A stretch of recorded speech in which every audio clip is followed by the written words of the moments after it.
Hiber-Nation 100.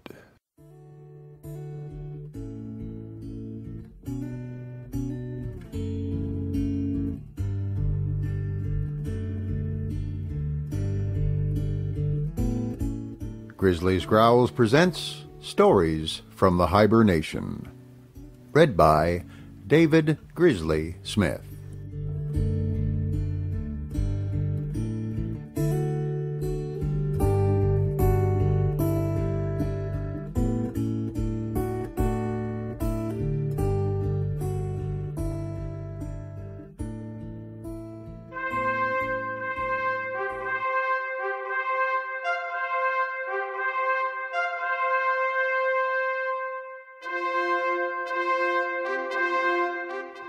Orthodoxy by G.K. Chesterton, read by David Grizzly Smith.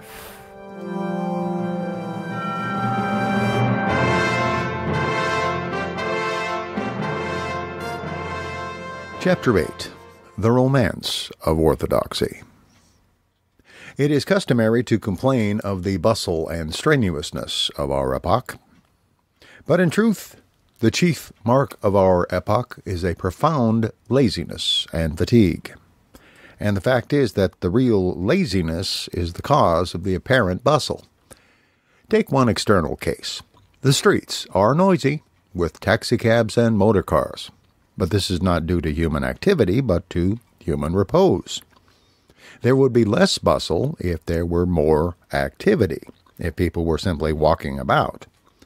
Our world would be more silent if it were more strenuous. And this, which is true of the apparent physical bustle, is true also of the apparent bustle of the intellect. Most of the machinery of modern language is labor-saving machinery, and it saves mental labor very much more than it ought. Scientific phrases are used like scientific wheels and piston rods to make swifter and smoother yet the path of the comfortable. Long words go rattling by us like long railway trains. We know they are carrying thousands who are too tired or too indolent to walk and think for themselves. It is a good exercise to try for once in a way to express any opinion one holds in words of one syllable. If you say, "The social utility of the indeterminate sentence is recognized by all criminologists as a part of our sociological evolution towards a more humane and scientific view of punishment," you can go on talking like that for hours with hardly a movement of the gray matter inside your skull. But if you begin, "I wish Jones to go to jail and Brown to say when Jones shall come out," you will discover, with a thrill of horror, that you are obliged to think. The long words are not the hard words. It is the short words that are hard. There is much more metaphysical subtlety in the word damn than in the word degeneration. But these long, comfortable words that save modern people the toil of reasoning have one particular aspect in which they are especially ruinous and confusing. This difficulty occurs when the same long word is used in different connections to mean quite different things. Thus, to take a well-known instance, the word idealist has one meaning as a piece of philosophy and quite another as a piece of moral rhetoric. In the same way, the scientific materialists have had just reason to complain of people mixing up materialist as a term of cosmology with materialist as a moral taunt. So, to take a cheaper instance, the man who hates progressives in London always calls himself a progressive in South Africa. A confusion quite as unmeaning as this has arisen in connection with the word liberal, as applied to religion and as applied to politics and society. It is often suggested that all liberals ought to be free thinkers, because they ought to love everything that is free. You might just as well say that all idealists ought to be high churchmen, because they ought to love everything that is high. You might as well say that low churchmen ought to like low mass, or that broad churchmen ought to like broad jokes. The thing is a mere accident of words. In actual modern Europe, a free thinker does not mean a man who thinks for himself. It means a man who, having thought for himself, has come to one particular class of conclusions: the material origin of phenomena, the impossibility of miracles, the improbability of personal immortality, and so on. And none of these ideas are particularly liberal. Nay, indeed, almost all these ideas are definitely illiberal, as it is the purpose of this chapter to show. In the few following pages, I propose to point out as rapidly as possible that on every single one of the matters most strongly insisted on by liberalizers of theology, their effect upon social practice would be definitely illiberal. Almost every contemporary proposal to bring freedom into the church is simply a proposal to bring tyranny into the world. For freeing the church now does not even mean freeing it in all directions. It means freeing that peculiar set of dogmas loosely called scientific, dogmas of monism, of pantheism, or of Arianism, or of necessity. And every one of these, and we will take them one by one, can be shown to be the natural ally of oppression. In fact, it is a remarkable circumstance, indeed not so very remarkable when one comes to think of it, that most things are the allies of oppression. There is only one thing that can never go past a certain point in its alliance with oppression, and that is orthodoxy. I may, it is true, twist orthodoxy so as partly to justify a tyrant, but I can easily make up a German philosophy to justify him entirely. Now let us take in order the innovations that are the notes of the new theology, or the modernist church. We concluded the last chapter with the discovery of one of them. The very doctrine which is called the most old-fashioned was found to be the only safeguard of the new democracies of the earth. The doctrine seemingly most unpopular was found to be the only strength of the people. In short, we found that the only logical negation of oligarchy was in the affirmation of original sin. So it is, I maintain, in all the other cases. I take the most obvious instance first, the case of miracles. For some extraordinary reason, there is a fixed notion that it is more liberal to disbelieve in miracles than to believe in them. Why, I cannot imagine, nor can anybody tell me. For some inconceivable cause, a broad or liberal clergyman always means a man who wishes at least to diminish the number of miracles. It never means a man who wishes to increase that number. It always means a man who is free to disbelieve that Christ came out of his grave. It never means a man who is free to believe that his own aunt came out of her grave. It is common to find trouble in a parish because the parish priest cannot admit that St. Peter walked on water. Yet how rarely do we find trouble in a parish because the clergyman says his father walked on the Serpentine? And this is not because, as the swift secularist debater would immediately retort, miracles cannot be believed in our experience. It is not because miracles do not happen, as in the dogma which Matthew Arnold recited with simple faith. More supernatural things are alleged to have happened in our time than would have been possible 80 years ago. Men of science believe in such marvels much more than they did. The most perplexing and even horrible prodigies of mind and spirit are always being unveiled in modern psychology. Things that the old science at least would have frankly rejected as miracles are hourly being asserted by the new science. The only thing which is still old-fashioned enough to reject miracles is the new theology. But in truth, this notion that it is free to deny miracles has nothing to do with the evidence for or against them. It is a lifeless verbal prejudice, of which the original life and beginning was not in the freedom of thought, but simply in the dogma of materialism. The man of the 19th century did not disbelieve in the resurrection because his liberal Christianity allowed him to doubt it.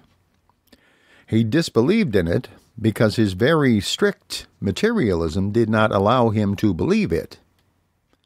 Tennyson, a very typical 19th century man, uttered one of the instinctive truisms of his contemporaries when he said that there was faith in their honest doubt.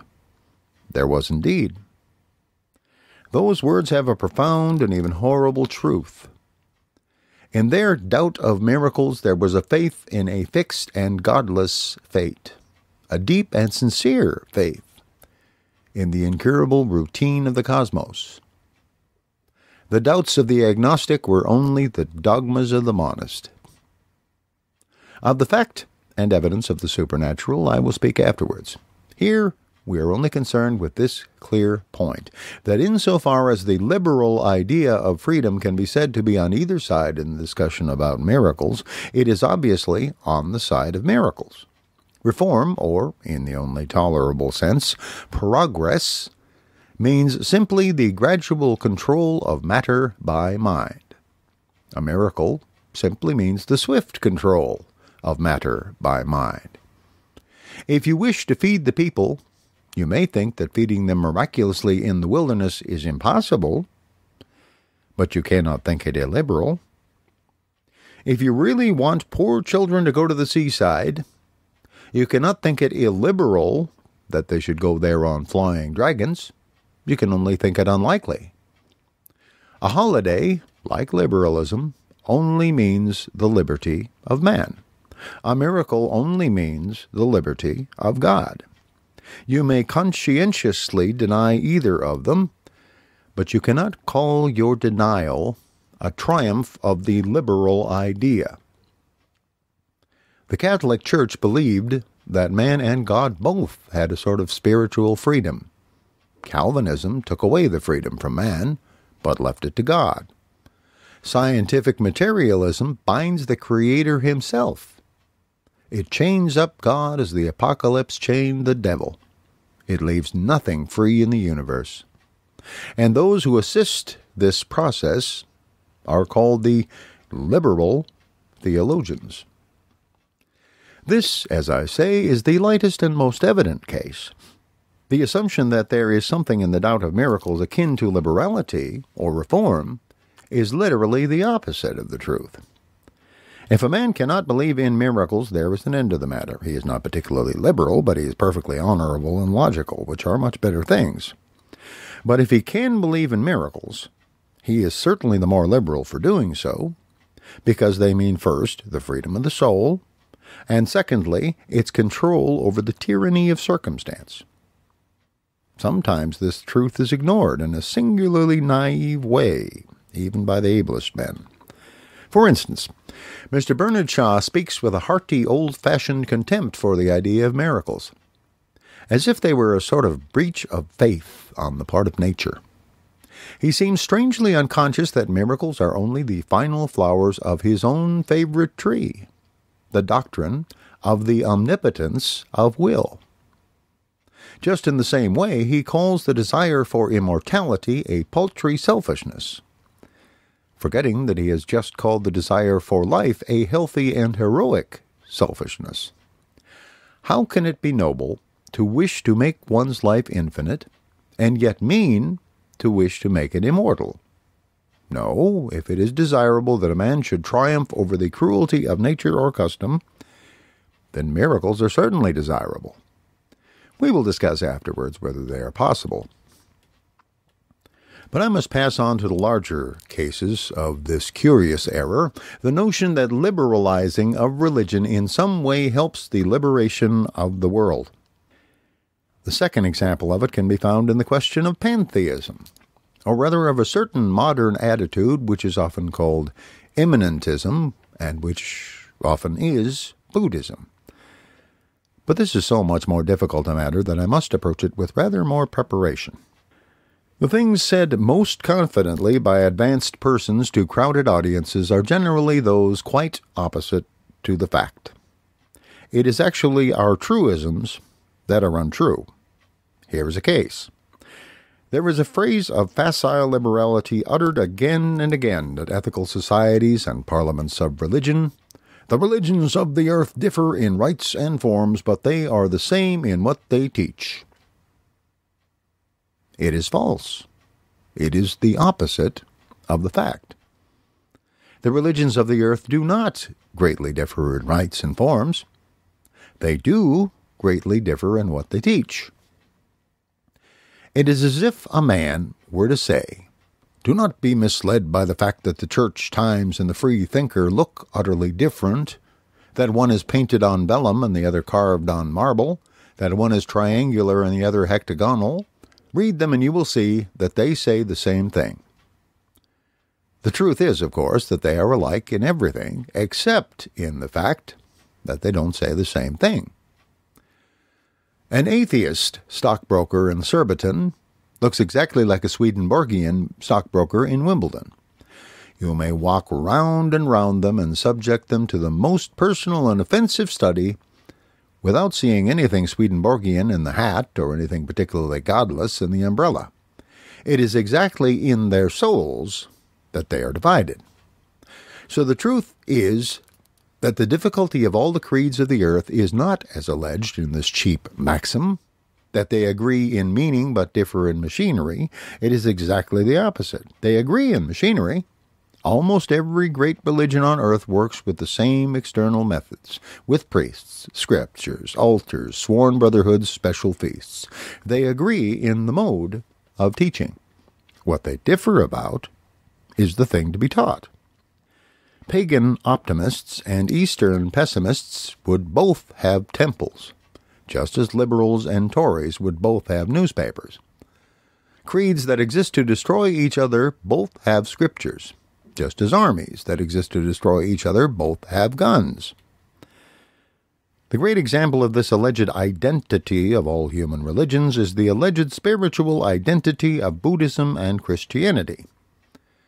Those who adopt this theory generally avoid the ethics of most other creeds, except indeed Confucianism, which they like because it is not a creed.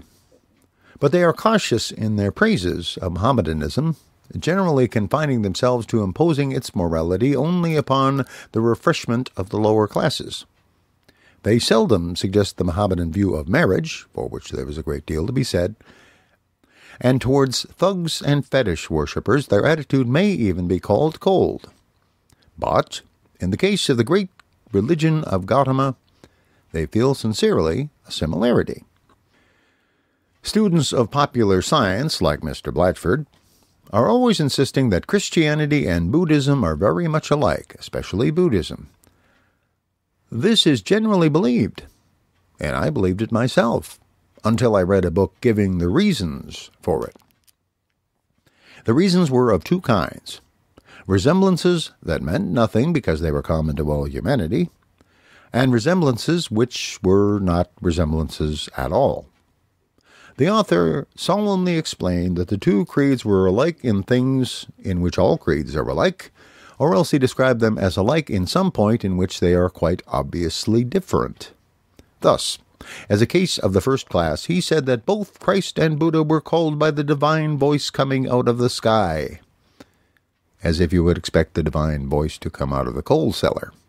Or again, it was gravely urged that these two Eastern teachers, by singular coincidence, both had to do with the washing of feet. You might as well say that it was a remarkable coincidence that they both had feet to wash. And the other class of similarities were those which simply were not similar.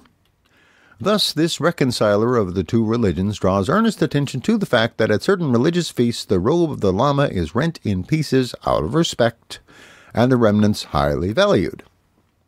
But this is the reverse of a resemblance, for the garments of Christ were not rent in pieces out of respect, but out of derision, and the remnants were not highly valued, except for what they could fetch in the rag shops. It is rather like alluding to the obvious connection between the two ceremonies of the sword, when it taps a man's shoulder and when it cuts off his head. It is not at all similar for the man. These scraps of puerile pedantry would indeed matter little if it were not also true that the alleged philosophical resemblances are also of these two kinds, either proving too much or not proving anything. That Buddhism approves of mercy or self-restraint is not to say that it is especially like Christianity, is only to say that it is not utterly unlike all human existence. Buddhists disapprove in theory of cruelty or excess because all sane human beings disapprove in theory of cruelty or excess. But to say that Buddhism and Christianity give the same philosophy of these things is simply false. All humanity does agree that we are in a net of sin.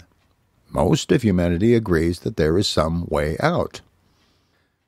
But as to what is the way out, I do not think that there are two institutions in the universe which contradict each other so flatly as Buddhism and Christianity.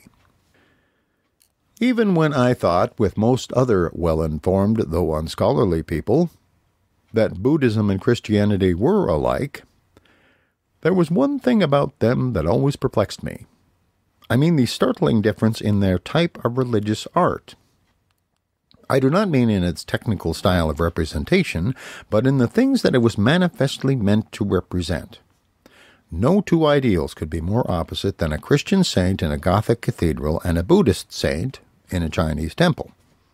The opposition exists at every point, but perhaps the shortest statement of it is that the Buddhist saint always has his eyes shut, while the Christian saint always has them very wide open.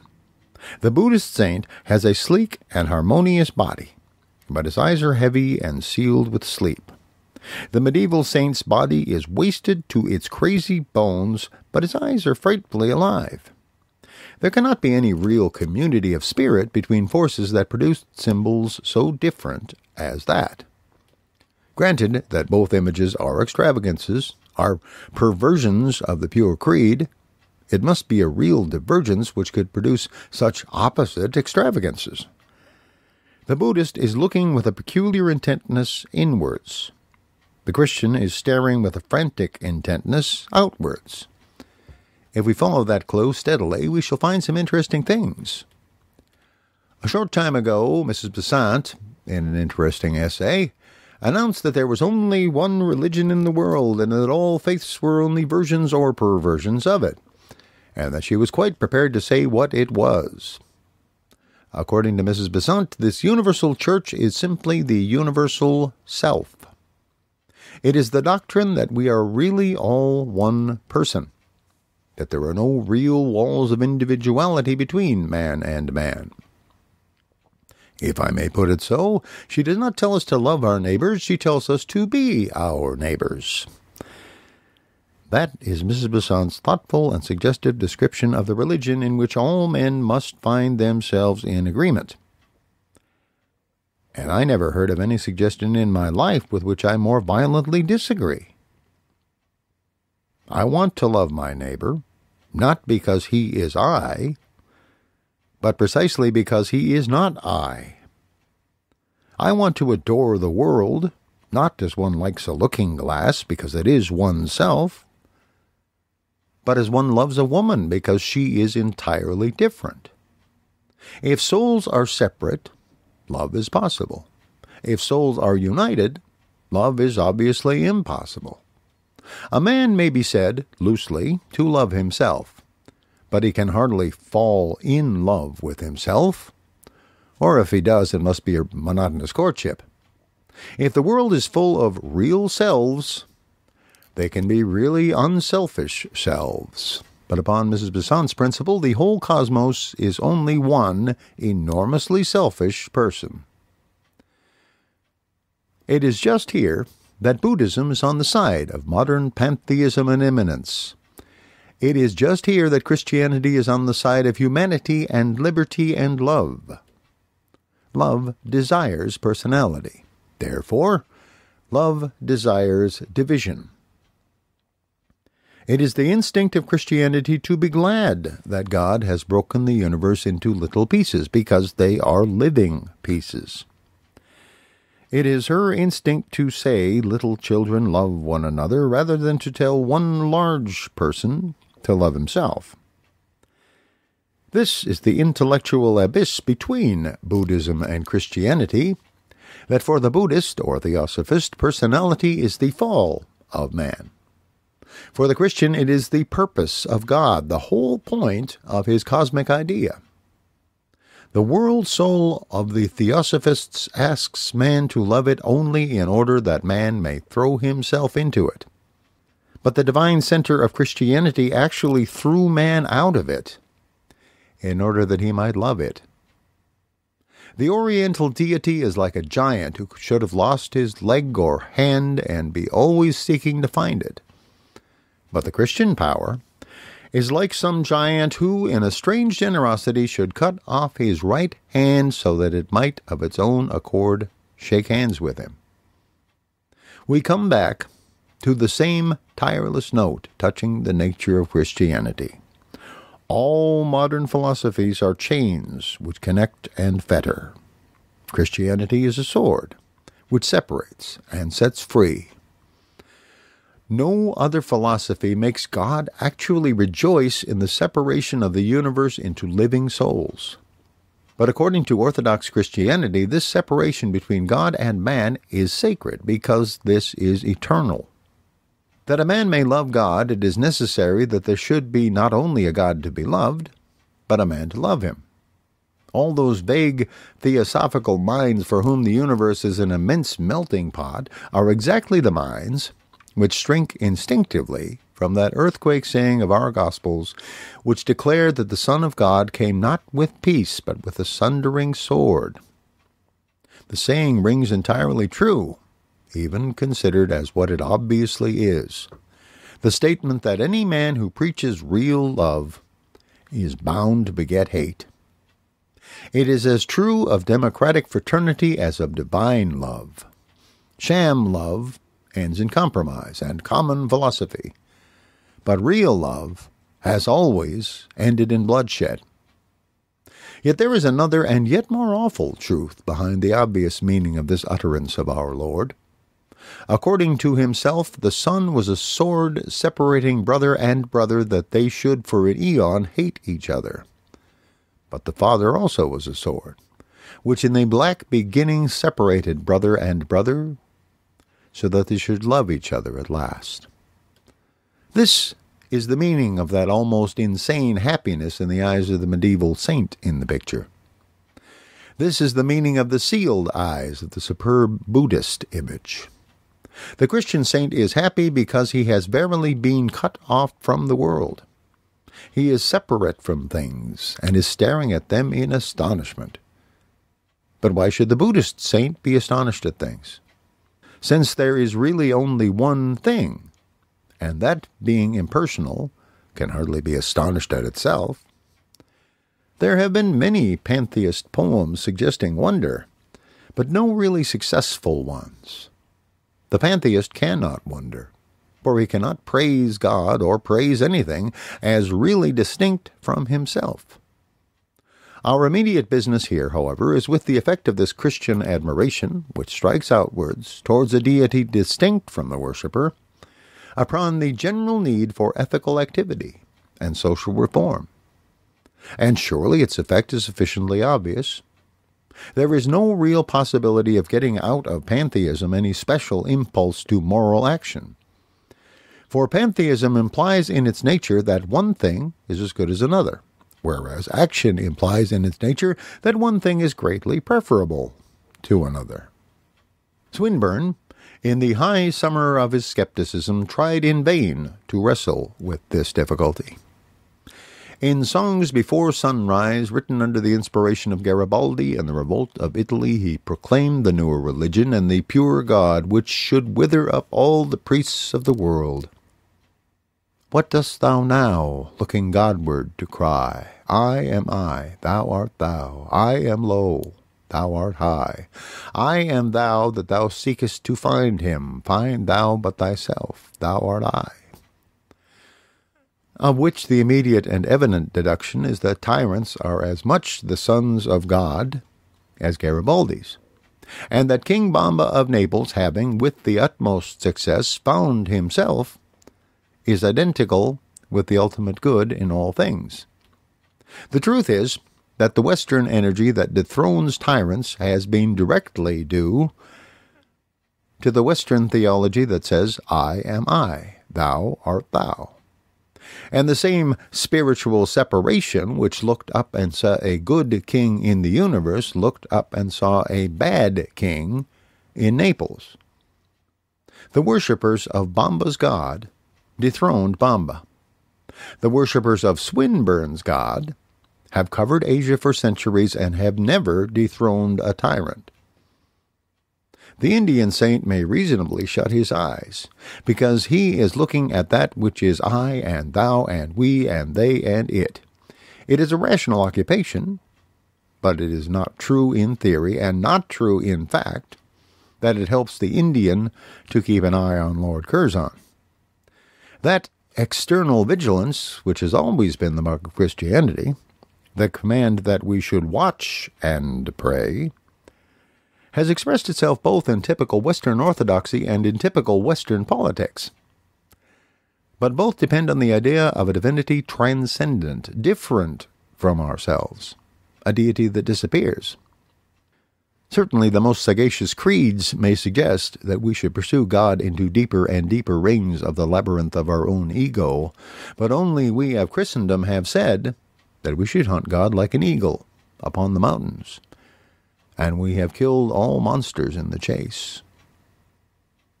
Here again, therefore, we find that insofar as we value democracy and the self-renewing energies of the West, we are much more likely to find them in the old theology than in the new. If we want reform, we must adhere to orthodoxy, especially in this matter, so much disputed in the counsels of Mr. R.J. Campbell, the matter of insisting on the immanent or transcendent deity. By insisting specially on the immanence of God, we get introspection, self-isolation, quietism, social indifference. Tibet. By insisting specially on the transcendence of God, we get wonder, curiosity, moral and political adventure, righteous indignation.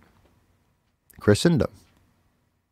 Insisting that God is inside man, man is always inside himself.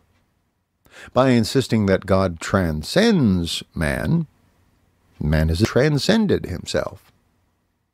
If we take any other doctrine that has been called old-fashioned, we shall find the case the same. It is the same, for instance, in the deep matter of the Trinity.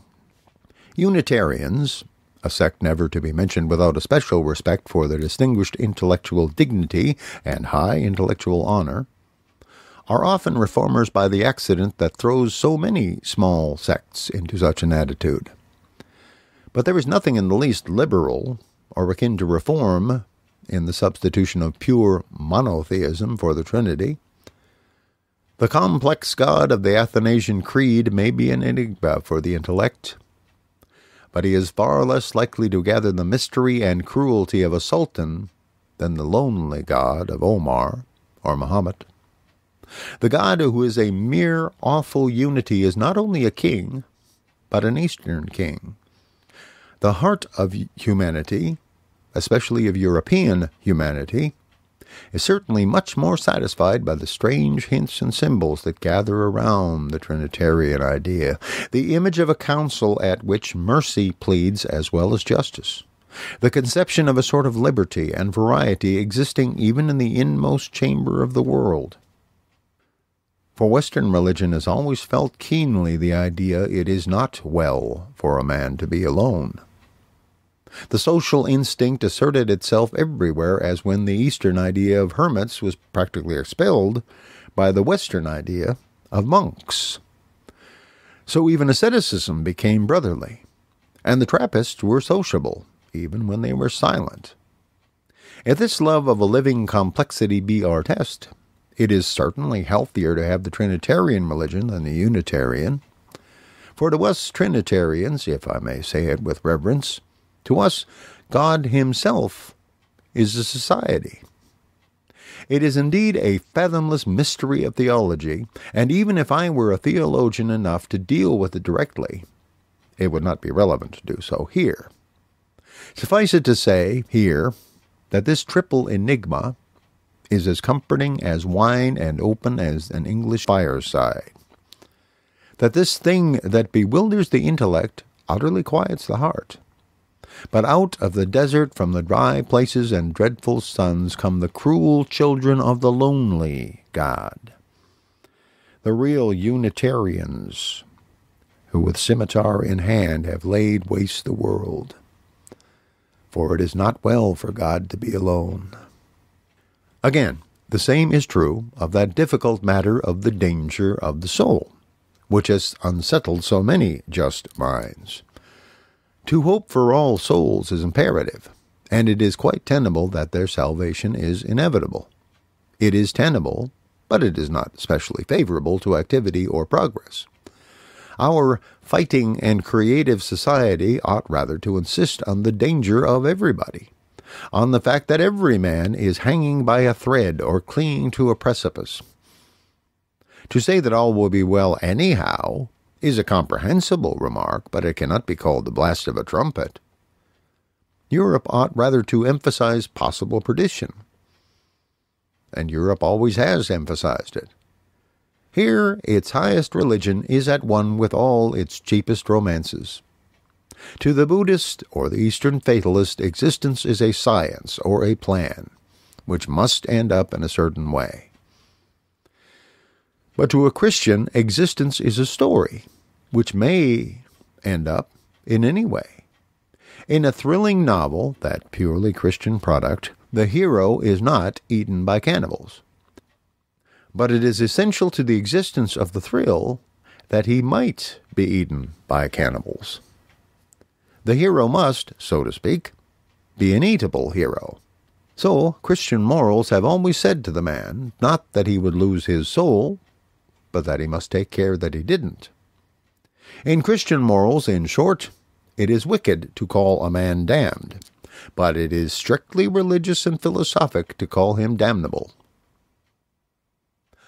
All Christianity concentrates on the man at the crossroads. The vast and shallow philosophies, the huge syntheses of humbug, all talk about ages and evolution and ultimate developments. The true philosophy is concerned with the instant. Will a man take this road or that? That is the only thing to think about, if you enjoy thinking. The eons are easy enough to think about. Anyone can think about them. The instant is really awful. And it is because our religion has intensely felt the instant that it has in literature dealt much with battle and in theology dealt much with hell. It is full of danger, like a boy's book. It is at an immortal crisis. There is a great deal of real similarity between popular fiction and the religion of the Western people. If you say that popular fiction is vulgar and tawdry, you only say what the dreary and well-informed say also about the images in the Catholic churches. Life, according to the faith, is very like a serial story in a magazine. Life ends with the promise, or menace, to be continued in our next. Also, with a noble vulgarity, life imitates the serial and leaves off at the exciting moment. For death is distinctly an exciting moment. But the point is that a story is exciting because it has in it so strong an element of will, of what theology calls free will. You cannot finish a sum how you like, but you can finish a story how you like. When somebody discovered the differential calculus, there was only one differential calculus he could discover. But when Shakespeare killed Romeo, he might have married him to Juliet's old nurse if he had felt inclined. And Christendom has excelled in the narrative romance exactly because it has insisted on the theological free will. It is a large matter and too much to one side of the road to be discussed adequately here, but this is the real objection to that torrent of modern talk about treating crime as a disease, about making a prison merely a hygienic environment like a hospital, of healing sin by slow scientific methods. The fallacy of the whole thing is that evil is a matter of active choice, whereas disease is not.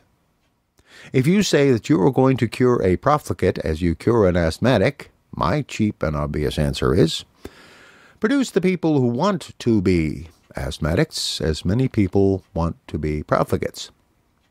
A man may lie still and be cured of a malady, but he must not lie still if he wants to be cured of a sin. On the contrary, he must get up and jump about violently. The whole point, indeed, is perfectly expressed in the very word which we use for a man in hospital. Patient is in the passive mode. Sinner is in the active. If a man is to be saved from influenza, he may be a patient. But if he is to be saved from forging, he must not be a patient, but an impatient. He must be personally impatient with forgery. All moral reform must start in the active, not the passive will. Here again, we reach the same substantial conclusion. Insofar as we desire the definite reconstructions and the dangerous revolutions which have distinguished European civilization, we shall not discourage the thought of possible ruin. We shall rather encourage it. If we want, like the Eastern saints, merely to contemplate how right things are, of course we shall only say that they must go right. But if we particularly want to make them go right, we must insist that they may go wrong. Lastly, this truth is yet again true in the case of the common modern attempts to diminish or explain away the divinity of Christ. The thing may be true or not. That I shall deal with before I end. But if the divinity is true, it is certainly terribly revolutionary. That a good man may have his back to the wall is no more than we knew already. But that God could have his back to the wall is a boast for all insurgents forever. Christianity is the only religion on earth that has felt that omnipotence made God incomplete. Christianity alone has felt that God, to be wholly God, must have been a rebel as well as a king. Alone of all creeds, Christianity has added courage to the virtues of the Creator. For the only courage worth calling courage must necessarily mean that the soul passes a breaking point and does not break. In this, indeed, I approach a matter more dark and awful than it is easy to discuss, and I apologize in advance if any of my phrases fall wrong or seem irreverent, touching a matter which the greatest saints and thinkers have justly feared to approach. But in that terrific tale of the Passion, there is a distinct emotional suggestion that the author of all things, in some unthinkable way, went not only through agony, but through doubt. It is written, "Thou shalt not tempt the Lord thy God." No. But the Lord thy God may tempt himself. And it seems as if this was what happened in Gethsemane. In a garden, Satan tempted man. And in a garden, God tempted God. He passed in some superhuman manner through our human horror of pessimism. When the world shook and the sun was wiped out of heaven, it was not at the crucifixion, but at the cry from the cross. The cry which confessed that God was forsaken of God. And now, let the revolutionists choose a creed from all the creeds, and a God from all the gods of the world, carefully weighing all the gods of inevitable recurrence and of unalterable power. They will not find another God who has himself been in revolt. Nay, the matter grows too difficult for human speech, but let the atheists themselves choose a God. They will find only one divinity who ever uttered their isolation. only one religion in which God seemed for an instant to be an atheist. These can be called the essentials of the old orthodoxy, of which the chief merit is that it is the natural fountain of revolution and reform, of which the chief defect is that it is obviously only an abstract assertion. Its main advantage is that it is the most adventurous and manly of all theologies. Its chief disadvantage is simply that it is a theology. It can always be urged against it that it is in its nature arbitrary and in the air. But it is not so high in the air, but that great archers spend their whole lives in shooting arrows at it. Yes, and their last arrows. There are men who will ruin themselves and ruin their civilization if they may ruin this old fantastic tale. This is the last and most astounding fact about this faith, that its enemies will use any weapon against it. The swords that cut their own fingers, and the firebrands that burn their own homes. Men who begin to fight the church for the sake of freedom and humanity end by flinging away freedom and humanity if only they may fight the church. This is no exaggeration. I could fill a book with instances of it. Mr. Blatchford set out as an ordinary Bible smasher to prove that Adam was guiltless of sin against God. In maneuvering so as to maintain this, he admitted as a mere side issue that all the tyrants from Nero to King Leopold were guiltless of any sin against humanity. I know a man who has such passion for proving that he will have no personal existence after death, that he falls back on the position that he has no personal existence now. He invokes Buddhism and says that all souls fade into each other. In order to prove that he cannot go to heaven, he proves that he cannot go to Hartlepool. I have known people who protested against religious education with arguments against any education, saying that the child's mind must grow freely, or that the old must not teach the young. I have known people who showed that there could be no divine judgment by showing that there can be no human judgment, even for practical purposes. They burned their own corn to set fire to the church. They smashed their own tools to smash it. Any stick was good enough to beat it with, though it were the last stick of their own dismembered furniture. We do not admire, we hardly excuse, the fanatic who wrecks this world for love of the other. But what are we to say of the fanatic who wrecks this world out of hatred of the other? He sacrifices the very existence of humanity to the non-existence of God. He offers his victims not to the altar, but merely to assert the idleness of the altar and the emptiness of the throne. He is ready to ruin even that primary ethic by which all things live, for his strange and eternal vengeance upon someone who never lived at all. And yet the thing hangs in the heavens unhurt. Its opponents only succeed in destroying all that they themselves justly hold dear. They do not destroy orthodoxy. They only destroy political courage and common sense. They do not prove that Adam was not responsible to God. How could they prove it? They only prove, from their premises, that the Tsar is not responsible to Russia. They do not prove that Adam should not have been punished by God. They only prove that the nearest sweater should not be punished by men. With their oriental doubts about personality, they do not make certain that we shall have no personal life hereafter. They only make certain that we shall not have a very jolly or complete one here.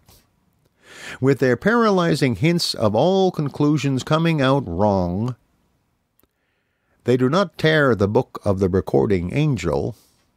They only make it a little harder to keep the books of Marshall and Snellgrove. Not only is the faith the mother of all worldly energies, but its foes are the fathers of all worldly confusion. The secularists have not wrecked divine things, but the secularists have wrecked secular things, if that is any comfort to them. The Titans did not scale heaven, but they laid waste the world.